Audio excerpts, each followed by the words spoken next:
Welcome to the Avrum Rosensweig show. It's my brand new podcast, and I'm just delighted to be here.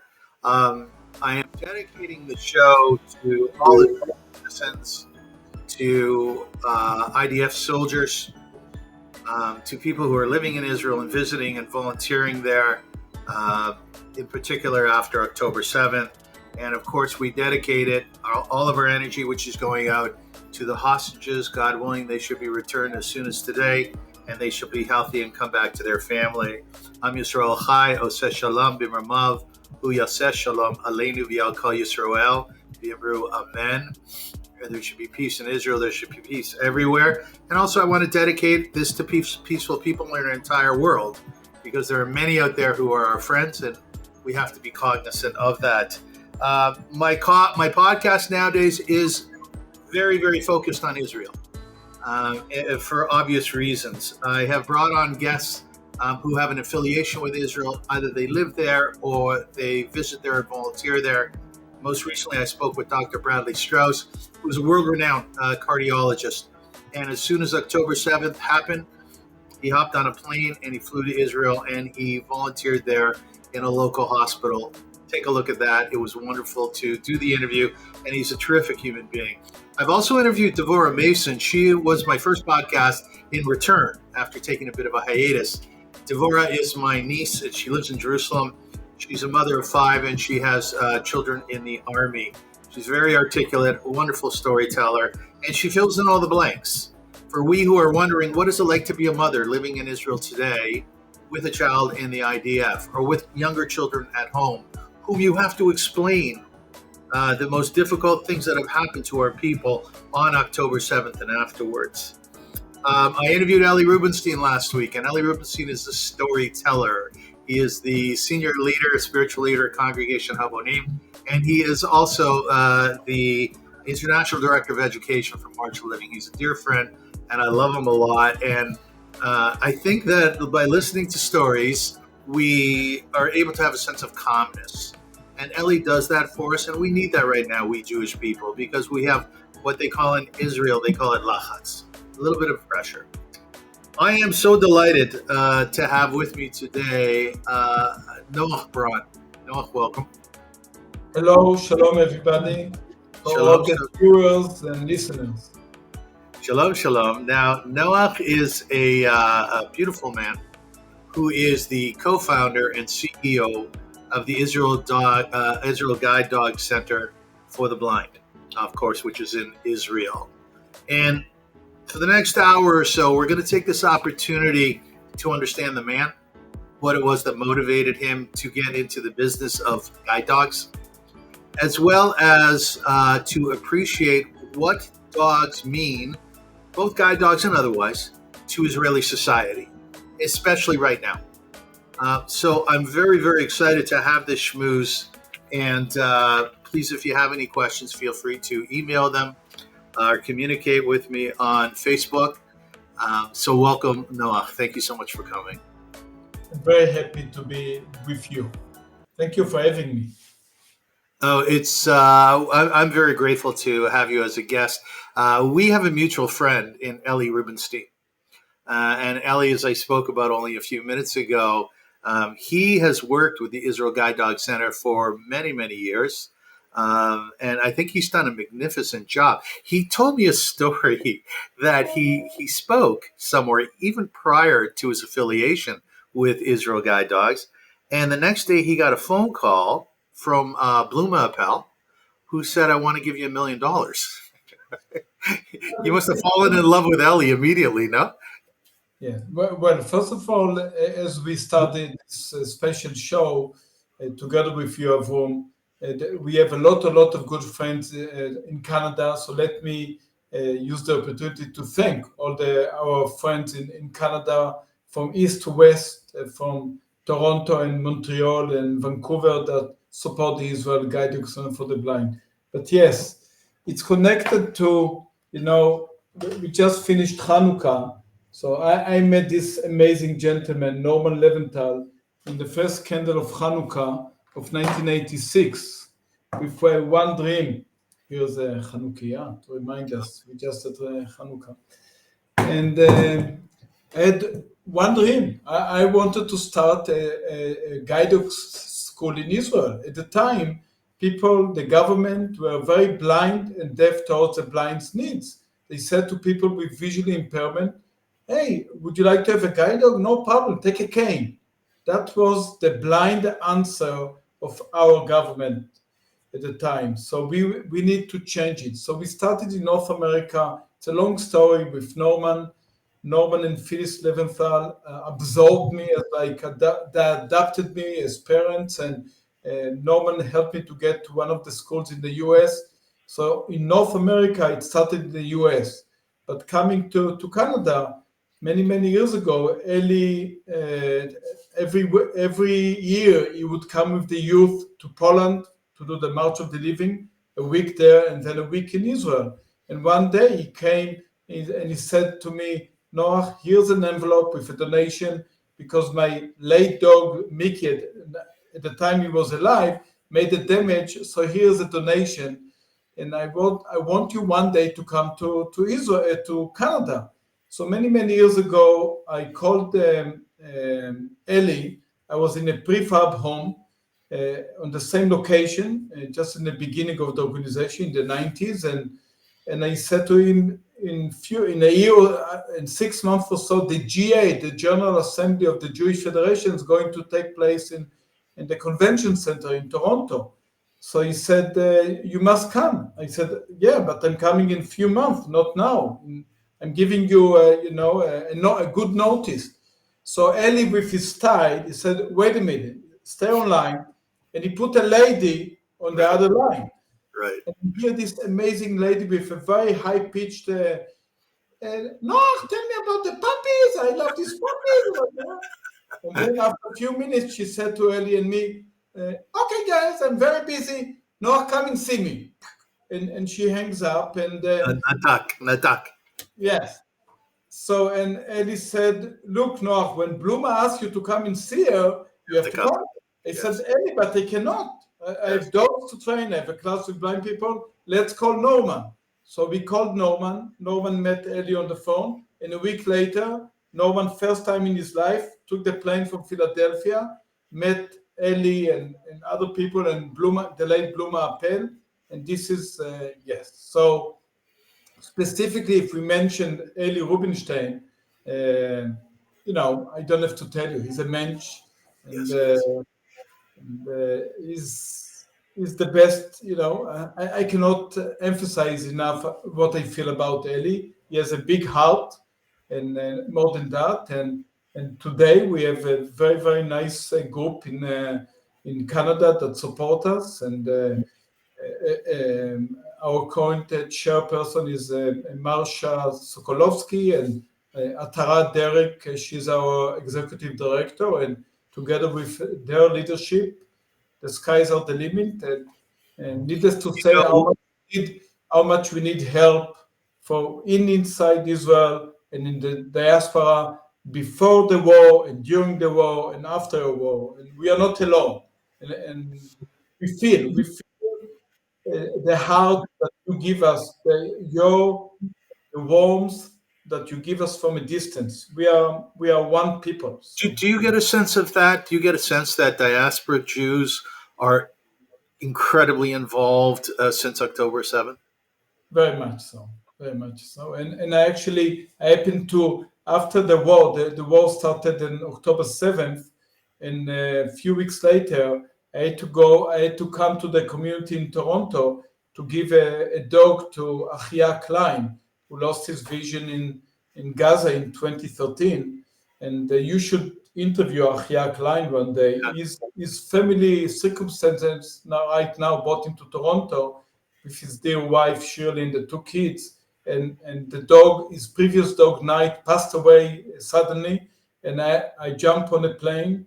Of course, El Al, the only airline leaving Israel, and I made it to Toronto and placed him with Joy, his new guide dog. And when I was there helping him with his new dog for 8 days, I met a lot of people in Toronto, and we hugged each other. And yes, I do feel very much so.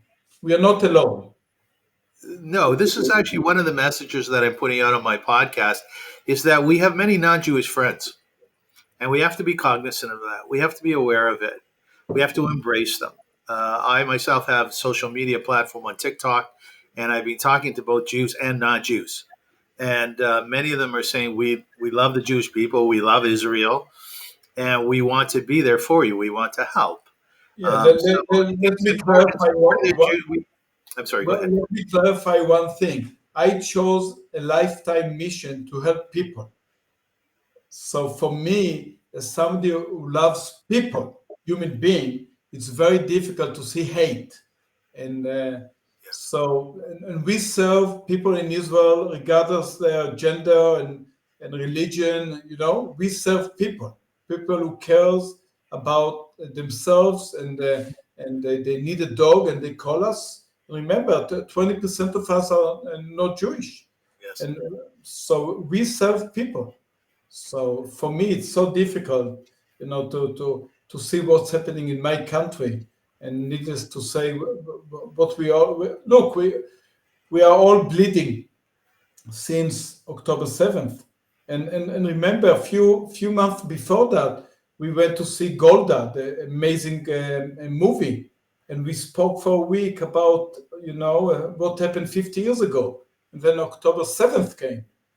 So, but in the same time, as we are bleeding, blind people with blindness and people with PTSD needs us. So, in fact, as we are talking now, I'm in the office, but 15 meters away from my office is now dinner. We have 4 people with blindness receive their guide dogs. So we have a class. We call them students. They came to receive their guide dogs. So we need to continue. The Israel Guide Dog Center for the Blind is needed 365 days a year, before war, during war, and after war. It's a needed organization all year. No, specifically about the war in Israel. Where were you on October 7th? Specifically, I woke up. I was at home, and the siren came off, and I think it was Saturday morning, if I'm not Saturday morning. mistaken. And my daughter was home, so we went to the shelter. And then an hour later, I had to come here to the kennels because we asked people not to come. So we had limited staff to make sure that nobody would get hurt, and we had to do our duty because remember, we have dogs here, puppies and dogs. Yes. And thank God we live. Orna and myself, Orna is also one of the founders of the organization, and we are partners for life. And so we did the duty, and slowly, we decided how to operate in the beginning. Unfortunately, this area of the organization is one of the areas that we had a lot of sirens and rockets, and thank God that we have Iron Dome. And but so basically, I was here. Do you get afraid for yourself? Do you get afraid for your wife? Do you get afraid for the dogs? I'm not afraid. I'm sad for what happened for the 1400, and we don't have to. It's much more than that. All these people that got killed, murdered, and all the rest of it, terrible, and all the injured soldiers, and of course the people who are still there, unfortunately, in Gaza. And remember, myself, I was a paratrooper. I'm 62, soon going to be 63. In 82, I was in a war in Lebanon. And in 2002 as well, I was in an operation in Tulkarem near Jenin. And so I'm a paratrooper. So I don't have a fear about myself. If in fact, if I could go now in Gaza and continue as a paratrooper, I would go there. But the army doesn't need me now, and my miluim now, my reserves, my duty now is to make sure that the Israel Guide Dog Center for the Blind will continue. And unfortunately, as we all know, we already have people who were injured in their eyes, and needless to say about how many people will need help in other ways. It's not immediately the post-trauma, but it will come later. And about 8 years ago, we started to give dogs to soldiers who suffer with PTSD. So we have about close to 240 active guide dog owners and about 40 soldiers who suffer from and carry the PTSD with them. And all these amazing dogs are life changers. Thanks to our amazing Klavim, Kelev, a dog is kulo lev, full of heart. So it's only No, thanks to this. yeah, I just want to go back for a second because the Jewish community, those who are watching, those who are viewing the show and other shows, we're reeling here in the diaspora. We find that we're getting a lot of strength from the Israelis because of the Achdut, because of the unity that the nation is showing. I understand that after October 7th, obviously everybody in Israel wanted to be involved. So you took a number of your guide dogs to hotels in the vicinity, in the area, just to make people happy, right? Correct. We had, well, first one of our volunteers happened to be Canadian and happened to have my first name, Noach Kaplan. We gave him a big van and all equipment. And he joined a group of volunteers that went to Sderot and all these kibbutzim to evacuate all the dogs that were left alone. And they saved a lot of dogs. And later on, of course, our team, the trainers and also the puppy walkers, the foster families with puppies, started to go to hospitals and to hotels just for the people to hug dogs. And it's an amazing medicine, And I don't think that I have to tell dog lovers what dog give to people. So yes, I feel very, very lucky. You know why? Because I have my eyes, I have my legs, I can wake up in the morning, I can walk, I can run, I can enjoy life. And also I'm lucky because every morning for the last 40 years almost, I'm focused. I know exactly where I'm going.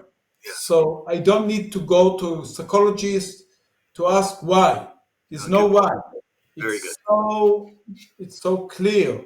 Viktor Frankl, the great Viktor Frankl, Man's Search for Meaning, one of the greatest selling books of all time. That's essentially what he said is what you just said.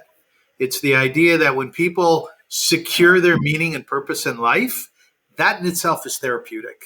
So your point is very well taken. And also I'm lucky that I have an amazing team here, about 50 people. And as I said, we have a lot of volunteers here. Right now we have an amazing volunteer that came just as the war began. A fine from Richmond, Virginia, called us. We had a Zoom. He had tears in his eyes. He says, I want to come. And he's here until Christmas Day. He's leaving Christmas Day on December 25. And so we are full of people who loves us.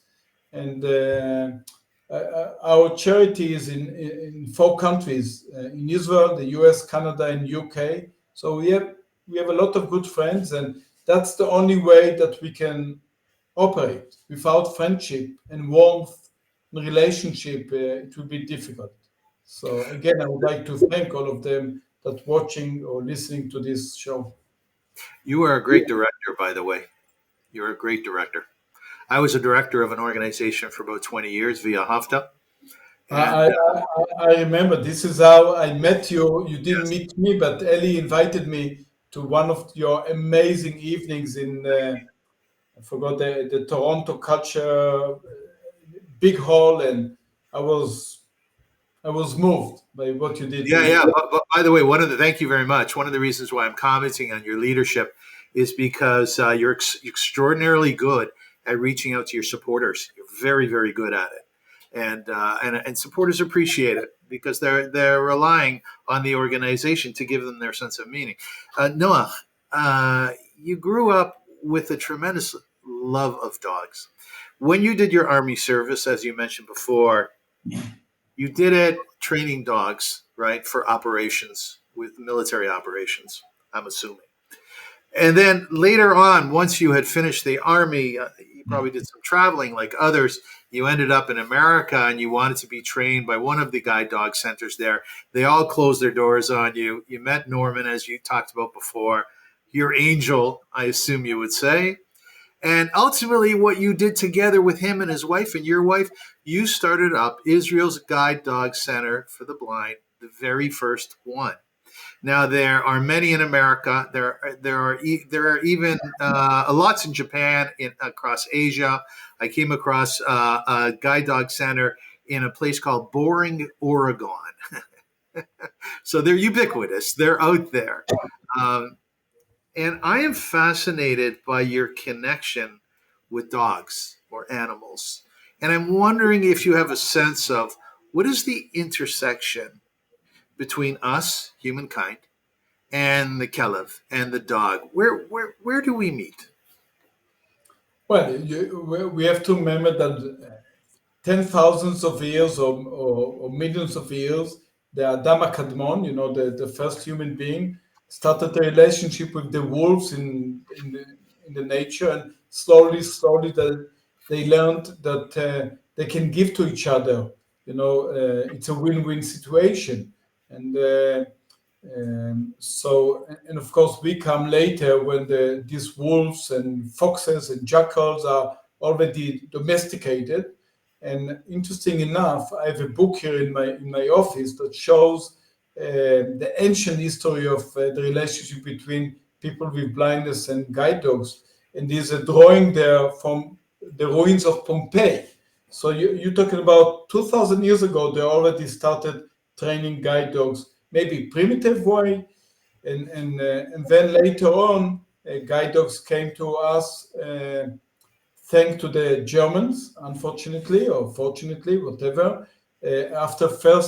During First and Second World Wars, a lot of people were injured. So the Germans were the first ones that started in the modern history.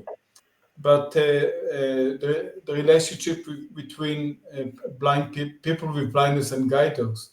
And let me just correct you, because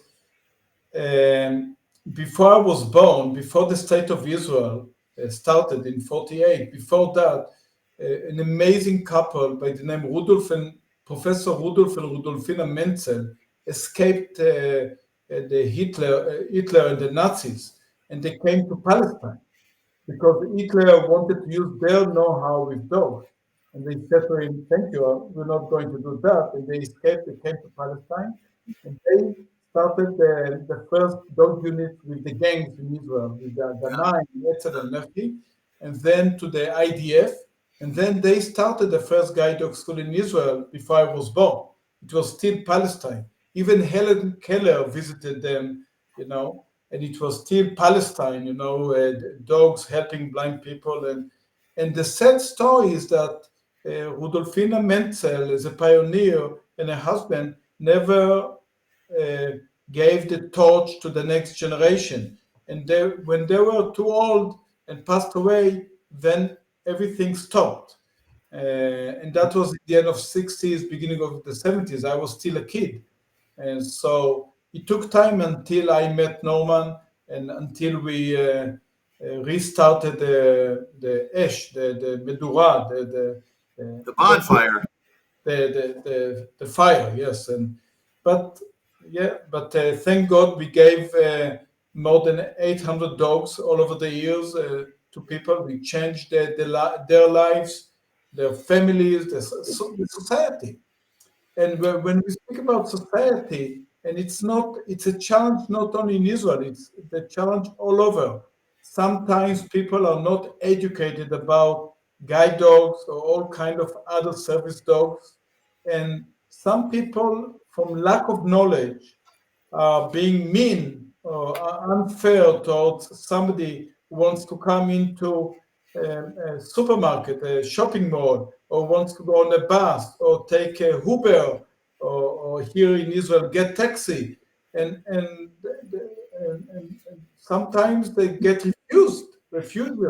refusals, and it's it's amazing. It's so sad that so there's so much that we need to do here to educate, to do marketing for people to understand that this dog is their eyes. It's a partner. They cannot go from A to B without. So people should be more compassionate, but also understand the law in Israel, and I'm sure Yes, in very much so. Very much so. and that No, against discrimination. And so there's so much that we need to do, not only with people like you and me that we are 50, 60, 70, we need to start in the kindergarten, in the synagogues and schools and education. And there's a lot to do. no, just to sort of encourage your point before about the genesis of dogs and humankind, International Guide Dog Federation has a wonderful piece on the history of guide dogs, and it states, while there is evidence that man's relationship with wolves, as you were saying, stretches back 400,000 years, man's domestication of dogs coincides with the evolution of early breeds of dogs about 150,000 years ago. The first special relationship between a dog and a blind person is lost in the mists of time, but perhaps the earliest recorded example is depicted in a first century AD mural in the buried ruins of a Roman Herculean area. There are other records from Asia and Europe up to the Middle Ages of dogs leading blind men. Now, the first systematic attempt to train dogs to aid blind people came around 1780 of Les Queens Vien Hospital for the blind in Paris.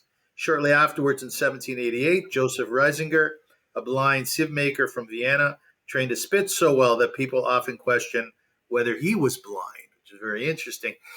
We talked about the intersection between humankind and dogs a little bit. I myself had a dog, Max, for 14 years. He was a German Shepherd.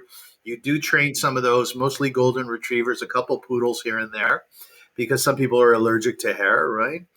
I want to take the other side now and ask you about those who are visually impaired. Sometimes the term blind is used, but more often than not, we say visually impaired. What what is it like to work with individuals? You said you're so lucky that you have your sight. What is it like to work with individuals who can't see or who can't see what we can see? Are there rules that you've developed for yourself and your team to understand those who have challenges visually? I think that world is very lost to most of us. What can you tell us about that world?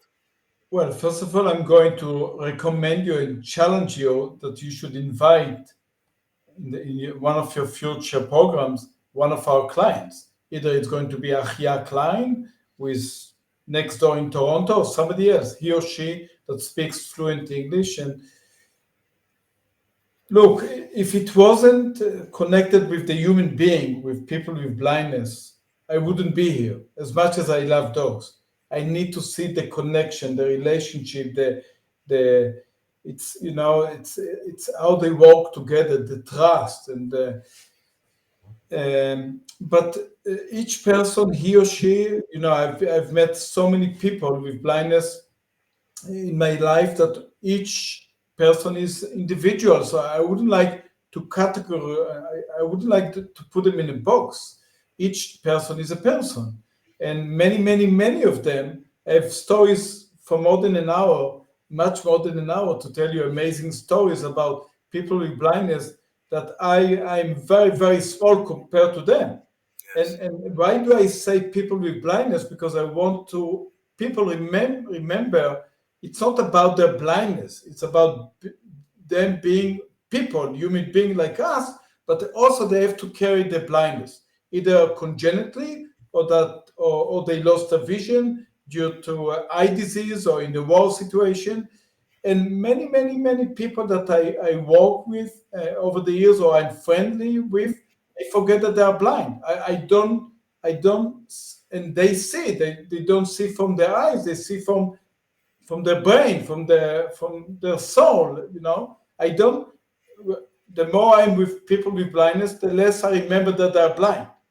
And society needs to understand that, and not all the time look, not focus. We society many times, sighted society many times are more blind than blind people. So it's really it's different, it's up to the individual that I've met. And for me, every person with blindness that decides to get out from bed and take a cane or a dog, he or she, they are heroes. Yes. It's not easy. Try to imagine, take the subway in Toronto, go downtown, get a degree in university, walk the streets, go and get a job, build a family with your blindness. They are heroes, and the fact that we can give them the partner, that the linkage between life and the independence that they want to regain with these amazing dogs, that glues them, and society suddenly. I would be never negative about a cane, but the change between a cane and a dog, it's dramatic, because most of us work with dogs, but so the change, the suddenly, moving from a cane to a dog, suddenly people sees them more, ask questions. Can I pet your dog? Yes, no. But you see more that they are closer to society uh, with this amazing creature, a dog. So, so I'm not No, sure if I answered your question, but no, it's good enough. You answered a few of my questions. We're going to come back to seeing eye dogs, which they don't call them anymore. By the well, way, for a very interesting reason. What's the that? Seeing Eye is an amazing, amazing organization in Morristown, New Jersey, but it's a trade name. It's like It's a trade name, Frigidaire, it's like Nescafe. It's right? the And most people don't know that. what? Yes, that organization has trademarked the term "seeing eye dog," so Yeah, you can't use that term. It's guide dogs, right? correct. I find And that fascinating. we are fortunate enough to be a full member of the International Federation of Guide Dog Schools, and recently we joined also the ADI, the Assistant Dogs International, and without them over the years, we wouldn't achieve our goals. So because we have so many colleagues that support, but now we not only getting support, we give back. So. For example, in Canada, we have relationship with few Canadian guide dog schools in near Ottawa and Oakville, and we have many, many good friends. So in life, you're not only getting, you have to give back. That's about friendship. So Right, right. And interestingly, we the Jewish people, we are supposed to be a light unto the nations. So it's really quite compelling that the Israel Guide Dog Center for the Blind is a light to many organizations around the and world. started in the Kol first hakavod, candle of kol hakavod. Hanukkah, and What's that? Say again. started in the first candle of Hanukkah, 1986. So. Right, right. It was a Hanukkah mitzvah. Ladies and gentlemen, as we mentioned before, we're really excited to have a special guest with us. Somebody many of you know, most of you like him. His name is Eli Rubenstein. Eli, you there with us? Hi, good afternoon and good evening, Noach, and good afternoon, Avrum. Noach, so nice to see you. Hi. What a surprise! And back to you. Thank you. So the reason I brought Eli on, we've actually mentioned it at the top of the show, we would have a surprise guest by the name of Eli Rubenstein, is because firstly, Noach and Eli are dear friends, and Eli chaired the Israel Guide Dog Center for the Blind here in Canada for a number of years, and did an outstanding job of it. And I thought it would just be very nice, very Hamish, as they say, very warm to bring on a friend. And Eli, of course, is a storyteller, just to hear a couple of stories about your history, your past with Noach, the Guide Dog Center, and maybe a couple of stories as well.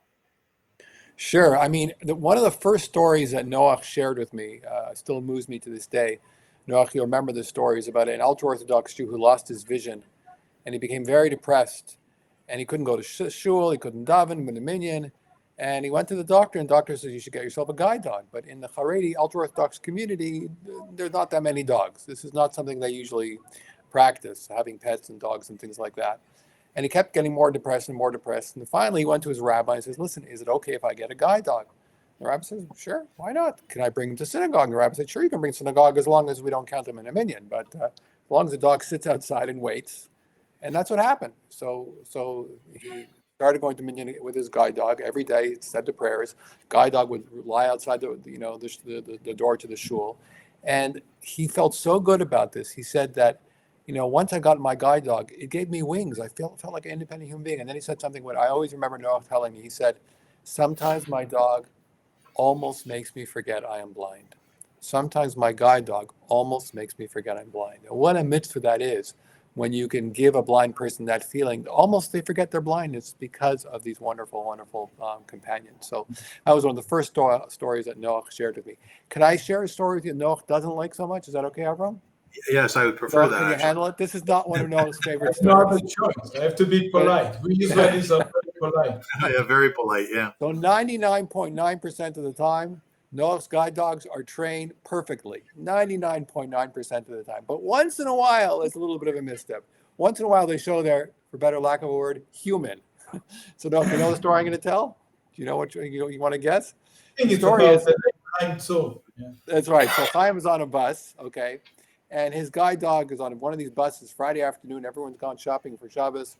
And all of a sudden, he feels his guide dog kind of moving a little bit. And obviously, when you're a guide dog on a bus, you want to get a little more comfortable. You want to get a little more leg room, whatever. So he goes along with his guide dog and moves a bit more, moves a bit more. The guide dog keeps moving in a certain direction. He's not getting himself comfortable, but he's trying to be amenable to his guide dog.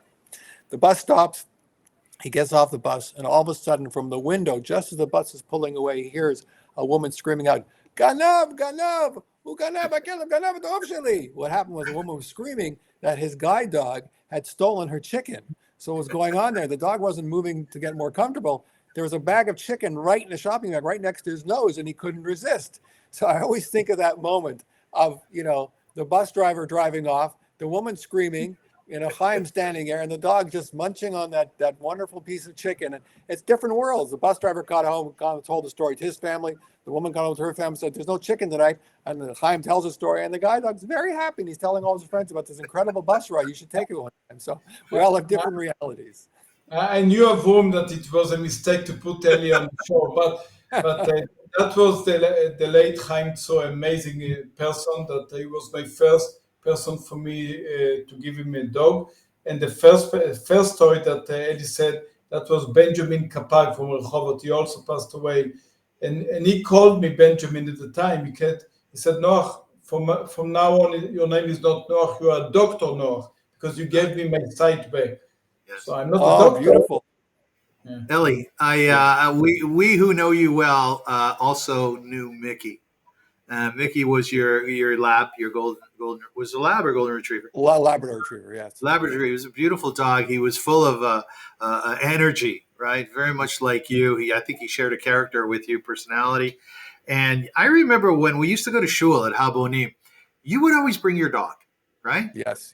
And sometimes to the chagrin of others, but mostly people thought it was fantastic to go to shul where there's this wonderfully happy dog walking around and greeting children and saying hello to parents and so on. I want to ask you a question that I asked Noach before. You having such a great love for dogs, for animals in general, I know you feed squirrels every day. What's the intersection between humankind and animals? Oh, that's such an interesting question. From my childhood, I've always felt this real connection to animals. I think there's an honesty, there's a spontaneity, there's an immediacy, there's a lack of guile. And my dog was everybody thinks about their dog. My dog was the most loving, open, generous. He could have ran for mayor of Toronto. He wanted to greet everybody. And in fact, my dog is what brought Noach and I together. As you said, I took my dog everywhere. I remember I went to a guide dog meeting in somebody's house, a very fancy house, and I found out later the woman wasn't so happy about it. We're all sitting around the table, and my dog jumped on one of the chairs and just sat there like he was part of the meeting. I thought it was cute. She didn't think it was so cute. But the way Noach and I met was through my dog. I got my dog, I think it was in early 2000s. And when he was a puppy, he couldn't be apart from me, and I also couldn't be apart from him, so I took him everywhere I went. And I'd performed a wedding for a wonderful young couple in Toronto. And the mother said, "I have a book I want you to read. Come pick up the book." So I went to the house. It was in the Baby York Mills area. And I knocked on the door with my dog, my puppy with me. I couldn't even leave him in the car, God forbid, for 2 minutes. That would be too much for both of us. And the housekeeper of I think she was a Filipino, opened the door. And all of a sudden I hear a dog barking from inside the house, barking and barking and barking. My dog immediately hears another dog. He runs inside. 2 minutes later, the housekeeper comes out with a book, says, "Take your dog," and slams the door in my face, which I thought was just a bit rude. Anyways, this is the mother of the son whose wedding I just performed a few weeks before that. A few days later, I get a phone call from the mother who was quite agitated. It was a voicemail, and it said, "Rabbi," because I performed the wedding, even though I'm not ordained, but that's what people call me, despite whatever I try to tell them otherwise. And she says, "The part of this message you're going to like, part of this message you're not going to like. The part of this message you're going to like, you did a wonderful job at our children's wedding. We're watching the video. All that stuff is great. What you're not going to like is your wonderful puppy dog, who is not trained, ran into my house and scratched one of my priceless Jack Bush paintings." I'm not a maven in art, but apparently Jack Bush is a very famous artist. And right now we're on the phone with a professional artist who's figuring out from New York how he can fly in and restore the painting to its original integrity. So the message is: Rabbi good, dog bad. Get your dog trained. Lashana Tova, Happy New Year. Click. It was around New Year. And I felt terribly guilty. And I was thinking I'm going to call her up and tell her my dog has different taste in art. I don't know what he did, but I called her up and said, "I'm so sorry. What can I do? How much does it cost?" She said, No. Don't worry about the cost. You can never afford that. I said, "Well, I can mortgage my house. Why not?" And so I apologized profusely, but I could tell she was still somewhat rankled. So the next time I was in Israel was my first visit to the Guide Dog Center, and I fell in love with the place. When I came back, I made for which me was a nice donation to the Guide Dog Center. And then Noah called me up and said, "Can you get involved?" I said, "Well, what would you like?" And the first thing we did was we put an article in the Canadian Jewish News about the Guide Dog Center. Meanwhile, she called me because I made the donation in her honor, and she called me. It wasn't necessary, but it was so nice of you. So that's how I got involved with the Guide Dog Center. And then we do that article in the Canadian Jewish News after Noach reached out to me after I made my donation. And I got a phone call a couple of days later from Bluma Appel. Do you remember that name? Yeah. We told the story already. Oh, you told the story already. Okay. Yeah, we told the story. Yes. So yes. You never know how one But story. basically, to summarize it, I needed not to thank you. I need to thank late Mickey, your dog. Exactly, it's only because of him.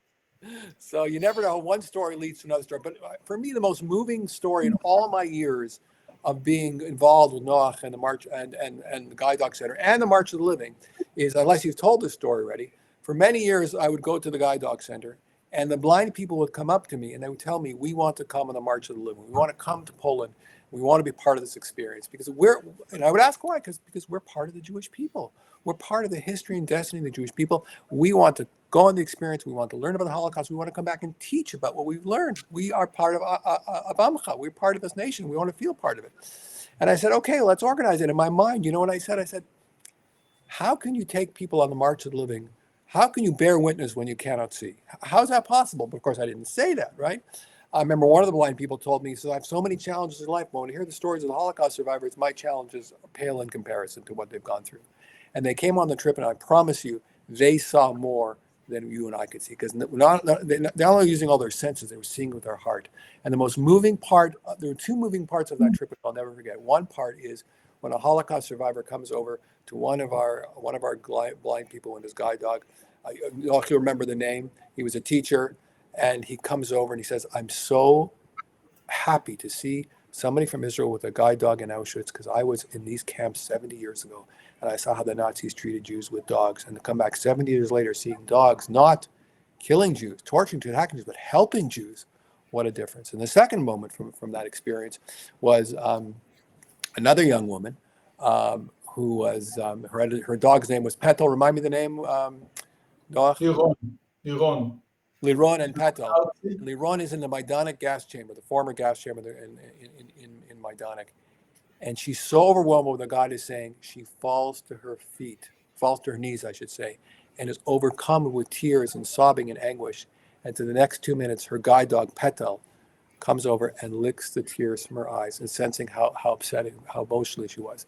And that for me was such an example of what the lessons of the Holocaust are. Here we are in a place of blind hatred, endless blind hatred, in a death camp, in a gas chamber. And what is her dog doing to her? Her dog is doing to her blind love in a place of blind hatred. Eli, let me interrupt for the viewers and listeners. People should get the link of the movie Blind Love that you created. It's an amazing movie. It's about 30 minutes, if I'm not sure. 25 minutes, yes. It was shown on CBC and Amazing PBS, television. Yes, I agree. Definitely we should share the link with people, for sure. Eli, I want to thank you for joining us. Those were amazing stories. That, you know what, the last story brought tears to my eyes, because I can only imagine what that looked like, and in terms of the place, in terms of the context, and in terms of the dog licking tears from her eyes. That's very, very powerful. No, do you have a lot of stories like that where people are going through trauma and your dogs will console them? Well, I think that I wouldn't say, well, first of all, losing your vision, like unfortunately we have already people who lost the vision now in the war, in October 7th war. So that's a trauma, yes. So it will take time until they will be ready to have a dog. And by the time they will be ready, let's say some it will take them a year or 2 or 3. When they will be ready, we are here to help them. So when the dog comes, then there's a change. Many years ago, Norman, we spoke about Norman. So Norman would come 3 4 times a year to Israel, and he would have a notebook, and he would go with me to meet guide dog owners either outside near their home or when they came here on class. And I would never forget the story of Norman interviewing Moti Barzilai, the late Moti Barzilai. And so he has a notebook to get quotations so he can share with donors in the States. So he says to him, Moti, did Charlie change your life? So Charlie was his guide dog, chocolate Labrador. And Moti, kind of with his cynical sense of humor, said, no. So Norman said, what do you mean? I came all the way from the States to start the guide dog school. And after a split of a second, he said, he didn't change my life. He revolutionized my life. It's a revolution for him. It's not just a change. So I have so many stories about, yeah. I still remember many times people coming here for the first time. And so I have so many good, amazing memories of watching people after the first walk.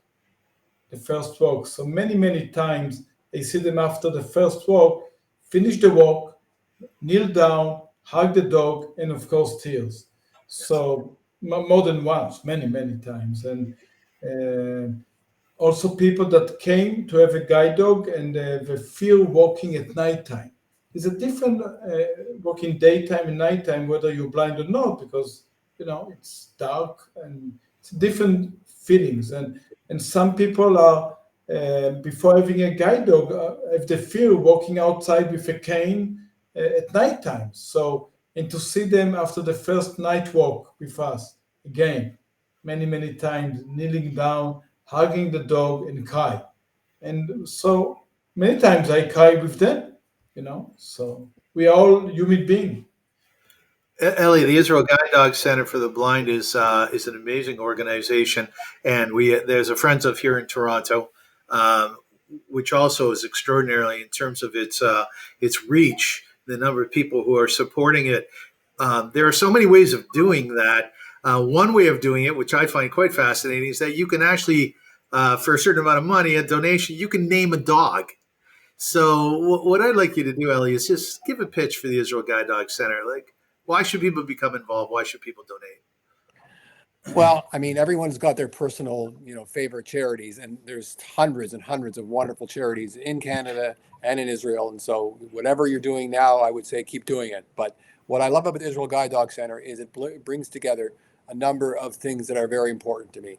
It brings together the idea that we want to help people with disabilities, and why that was so powerful. I forgot to mention on the March of the Living is that the Nazis for victims were not Jews; they were people with disabilities. So the people coming on the march who were blind were sort of doubly invested in the program, both because they were Jewish and because they were disabled. So first of all, it brings to get my passion of helping people with disabilities to the fore, because you can do that. Secondly, my passion and love for the state of Israel and the people of Israel has been since my birth. So that's a second passion of mine.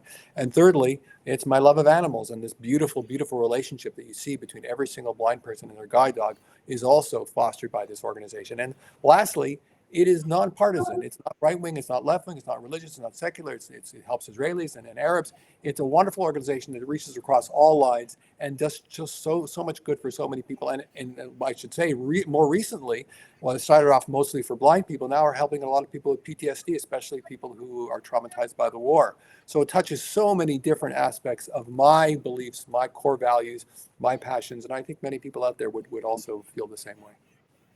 Eli, we're going to let you go. Because if I don't, I figure you'll take over here. Okay, can I say goodbye? Yeah, please say goodbye. Yeah. Noach, nice seeing you. All the best, Avrum. Thanks for the opportunity. Take care. Bye-bye. Take care. Noach, I know that there's yeah. Yeah, I just wanted to again to take what just Eli said and to thank for we are limited to mention all the amazing people in Canada, in Toronto mainly, but in other parts. So forgive me for all the names that I'm not going to mention, but the community are so warm and to help us, and let me thank them for doing it in the past, present, and future. And this friendship, it's the continuation is needed, and so I thank all of you in advance and for what you have done in the past. I'm listening now. You seem like a man who's very mabsut. Mabsut is an Arab word for satisfied. I know you have 2 children. You have grandchildren. You just had a grandchild a couple of days ago, Mazal Tov.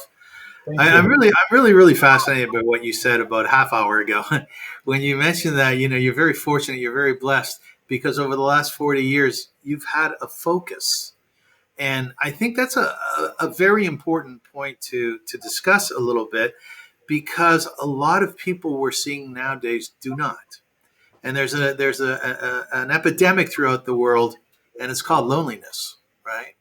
And very often loneliness is a consequence of really not having meaning and purpose in your life. Talk to me a bit about that. Did you, over those 40 years, did you ever think about stopping? Did you ever think about leaving? I know you've grown the organization dramatically, which means the answer to that question is likely no.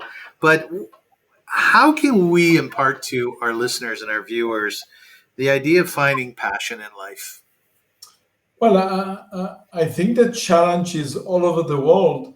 The statistics says that the young generation not going to be stable and sustain and stay in the same place for more than 6 months or a year, and they're going to go from one place to another.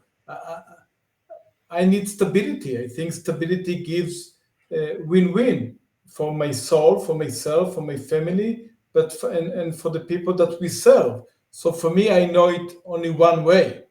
So I'm not sure if I'm objective enough to answer, but I think the challenge that we have here, the Israel Guide Center for the Blind, besides this support to be given by individuals, foundations, etc., is to find the right young Noachs, men and women that will be in their mid-20s and to devote their life with us for as long as possible. But we have to be very practical. You're not going, it's a different time. So we need to be creative and sensitive and try to give them, our employees, our team, a sense of present and future for them to grow within the organization.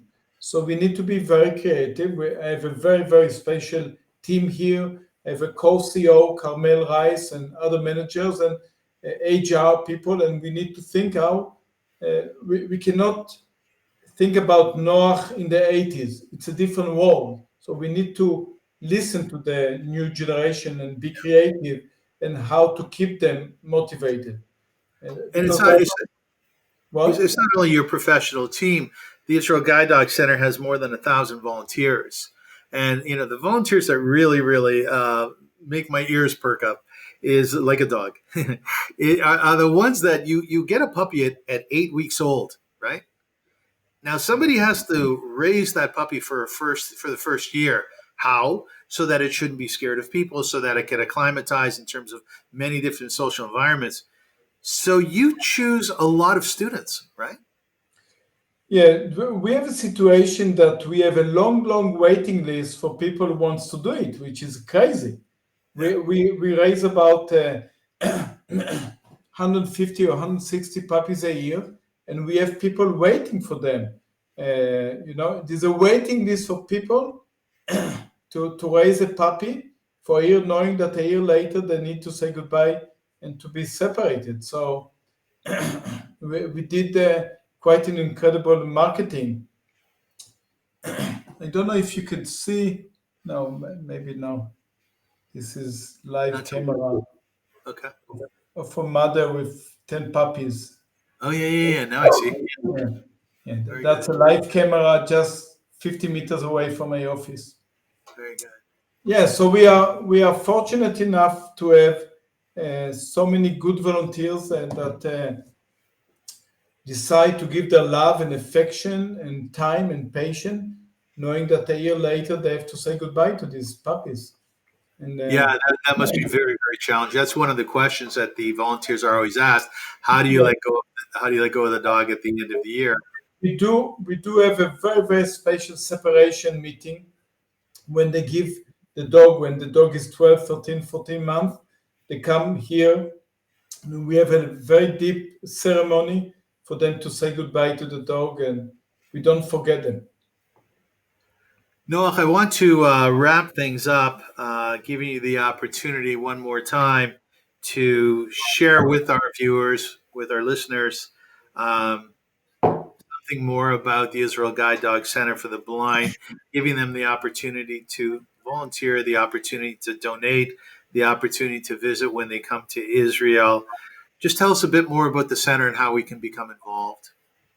I think the best for Canadians is to approach the office led by Tara Derek and just look for us, Canadian friends of the Israel Guide Dog Center for the Blind, and communicate with us. And we will either through Tara or from here with my team, Dennis or Lisa or Noach, and we like to communicate. And I think the most important thing is to come when situation allows you to come over and come and visit us, see the puppies, see the dogs, meet us. And of course, when we come over to Canada, we would like people to invite us to the like Abonim and other places, people's homes, and to have parallel meetings and to schools and to come and share with the community with what we do over here. And the most important thing is, as I said, come over, visit, and then you can become an ambassador and tell others. So every time you come to Israel, and we are very accessible. We are just 20 minutes south of Tel Aviv. It's not like in Kiryat Shmona or Metula or Eilat. We are very near Tel Aviv, 20 minutes from Tel Aviv, 40 minutes from Jerusalem. Very easy to approach us. And for everybody to come and visit, I can promise a joy and very fulfilling visit, very deep and meaningful visit here. Some prefer the four-legged, some prefer the two-legged. I prefer the six-legged, the togetherness, but we are okay for all. Do you ever go to the Nona and Mimi restaurant nearby?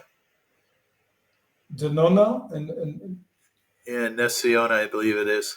it's maybe 40 minutes away from my home. It's 40 minutes.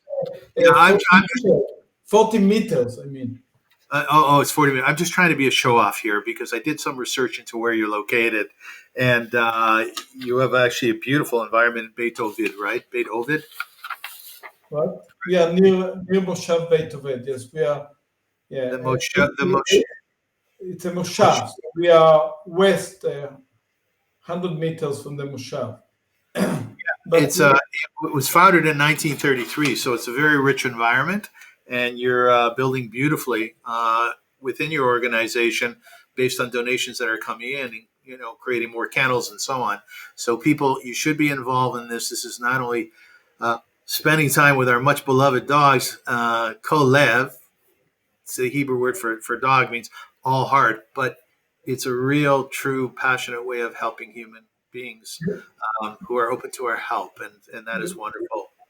Thank you, Avrum. And going back to what you said to Eli, I think the secret between me and the dog is that it's an unconditional love. It's unconditional. It's not like that the dog says, only if you wash the dishes, I love you. It's a real deep love. Besides the fact that I feed the dog, but it's an unconditional love. Yes. Well, it's so unconditional that when you were asked in an interview, how you determine which road your dogs are going to go on after a year of spending time with the students, your answer was, well, here's what we do. We have a meeting with the dog. And you said this is what you said in the interview. You go, and I say, Kinderlach, what do you want to do with your life? We asked them, yes. That was actually. We have to be very, very, very sensitive with our dogs, and it's not just about the people; it's about the togetherness, and we need to make sure that the dog has a good life. We have been talking to Noach Braun. Noach is the co-founder of the Israel Guide Dog Center for the Blind, and he's the co-founder, and he is now the CEO, and he has been since its inception. We want to thank him very much. We want to thank your wife, your family, and all of the people who are involved in the center for doing something so special. And as I said before in our discussion, Noach, when we watch you here in Toronto or in Canada or wherever people are watching the show, we get an enormous amounts of inspiration from you because of the Israeli neshama, because of the soul that our people have who are living in Israel, the chizuk, like they say, the strength, the bravery, and the courage. And I want to thank you on behalf of everybody, really, for standing up for all Jewish people everywhere and for making sure that we're secure and that we're safe. And we never forget that. We never forget that. We are behoven to Israeli parents, to Israeli grandparents, to families in Israel for being on the front lines of the Jewish people. We send our kids to university once they hit 18. You send your children to the army. And for that, we are deeply, deeply appreciative. So thank you for that, Noach. And we wish you well. If people want to be in touch with Noach or the center, just go online. It's right there here in Toronto as well as in Israel and the UK and other such places. Until then, make sure that you're involved in the war effort. Step up and do something. It's extraordinarily important that every single Jew in the world is helping to win this war and to make it easier for people who are representing us on the ground with their boots on, fighting for us, and in Israel and other ways. I'm Yisrael Chai, the nation of Israel lives. Noach Braun, thank you once again. And, God willing, you should just grow and grow and continue to help many, many people. Like my mother says, Sei gesinnt. Thank you so much, Avrum. And Thank you.